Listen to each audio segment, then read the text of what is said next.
আসসালামু আলাইকুম। কেমন আছেন সবাই? তো আজকে আমি আবারও একটা গ্লাস পেইন্টিং করার জন্য চলে আসছি। গ্লাস পেইন্ট দিয়ে প্লেটটা আজকেই ভেঙে গেছে। ভেঙে যাওয়ার পরে আমার মা বলতেছিল ফেলে দেই। পরে দেখলাম যে জাস্ট অল্প একটু নিচেরটুকু ভেঙে গেছে। তো আমি ভাবলাম যে ফেলে দেওয়ার দরকার নেই। এটা দিয়ে আমি কাজ করে ফেলি। আমার যেহেতু গ্লাস পেইন্ট দিয়ে আঁকাআঁকি করা খুবই কম হয়েছে, সো এটা দিয়ে আমার একটা এক্সপেরিয়েন্স হয়ে যাবে এবং প্র্যাকটিসও হয়ে যাবে। তো যেমন ভাবা তেমন কাজ। আমি প্লেটটা নিয়ে চলে আসছি ভালো করে ধুয়ে মুছে পরিষ্কার করে। তারপরে হচ্ছে সাইন পেন ছিল, যে 10 টাকার মার্কার পেনগুলো আর কি। সেই মার্কার পেনগুলো দিয়ে আমি বেসটা বা হচ্ছে বেসিক যে আর্টটা সেটা করে নিয়েছি, যে কীভাবে আমি লাইনারটা টানবো।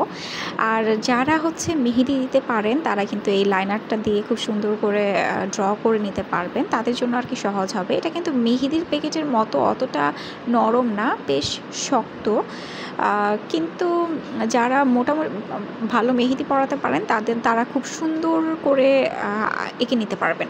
তো এইখানে আমি একটা ট্রিক আপনাদের শেখাই দিই। সেটা হচ্ছে আমরা অনেক সময় গ্লাস পেইন্ট যখন করি তখন হচ্ছে দেখা যাচ্ছে যে ওই সাইড দিয়ে একটু ভরে থাকে বা একটু সমান হয় না বা একটু বেশি লেগে যায়। তো অনেক জায়গায় আমি দেখেছি যে ওইরকম আলপিন দিয়ে খুঁচায় ওঠায়। ওইভাবে খুঁচিয়ে উঠালে দেখা যাচ্ছে কি যে আপনার লাইনারটা উঠে যাচ্ছে।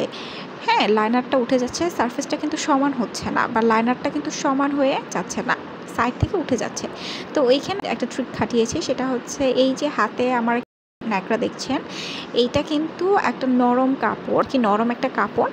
সেই কাপড়টা একটু ভিজিয়ে তার কাপড়ের ভিতরে আঙুল ঢুকিয়ে নখ দিয়ে এরকম সুন্দর করে চারিদিকে উঠিয়ে ফেলেছি, যাতে দেখবেন যে সাইড দিয়ে যদি কোনো লাইনারের ভরে থাকে সেটা কিন্তু উঠে যাবে আর খুব সুন্দর ক্লিন দেখা যাবে জিনিসটাকে। এই যে দেখেন, আমি কিন্তু আঙুল দিয়ে ঘষে উঠিয়ে দিচ্ছি। আপনারা ভিডিওতে খেয়াল করলেই বুঝতে পারবেন সাইডের কারণে যে ভরে থাকে সেটা কিন্তু উঠে যায় এবং জিনিসটা দেখতে একটু ক্লিন লাগে, পরিষ্কার লাগে। হ্যাঁ, সো আমি এইভাবে একটু সবগুলোই একটু মুছে নেব, একটু সুন্দর করে মুছে নেব। যেহেতু আমার হচ্ছে গ্লাস পেইন্ট দিয়ে কাজ করার অভিজ্ঞতাটা খুব কম, সেই কারণে আমি হচ্ছে আমার দেখা যাচ্ছে যে লাইনারটা খুব একটা সুন্দর হয় না। লাইনারটা আমি টেনে খুব একটা সুন্দর করে করতে পারি না, ব্যাকাতেরা হয়ে যায়।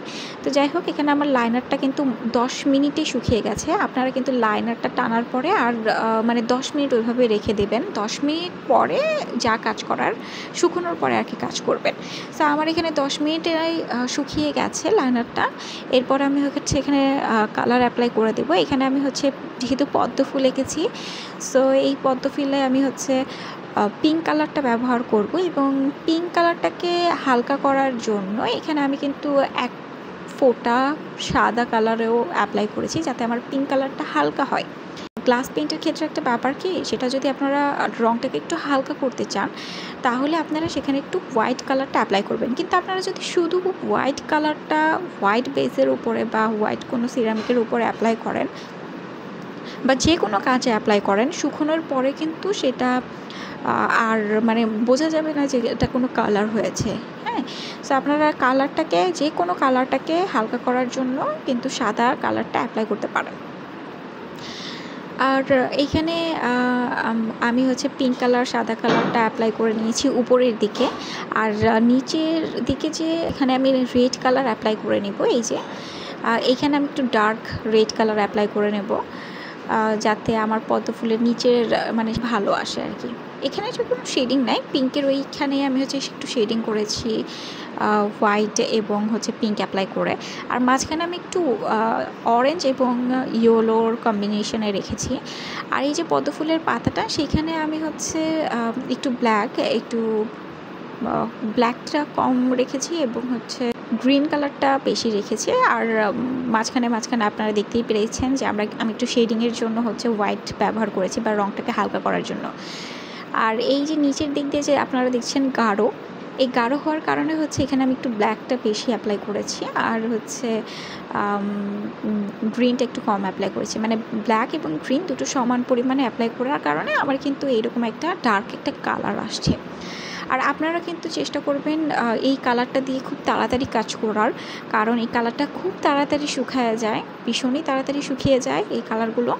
সো দেখা যাচ্ছে যে আপনারা যদি কালারগুলো দিয়ে ভালো করে তাড়াতাড়ি কাজ না করেন তো কাজের মাঝখানে কিন্তু শুকিয়ে যাবে, তখন কিন্তু ফিনিশিংটা ভালো আসবে না।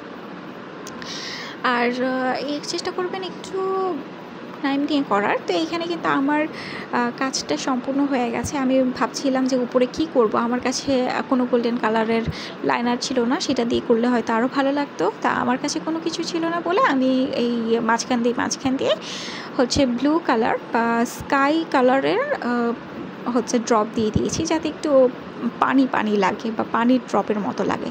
সো আপনাদের কাছে কেমন লেগেছে অবশ্যই তা জানাবেন।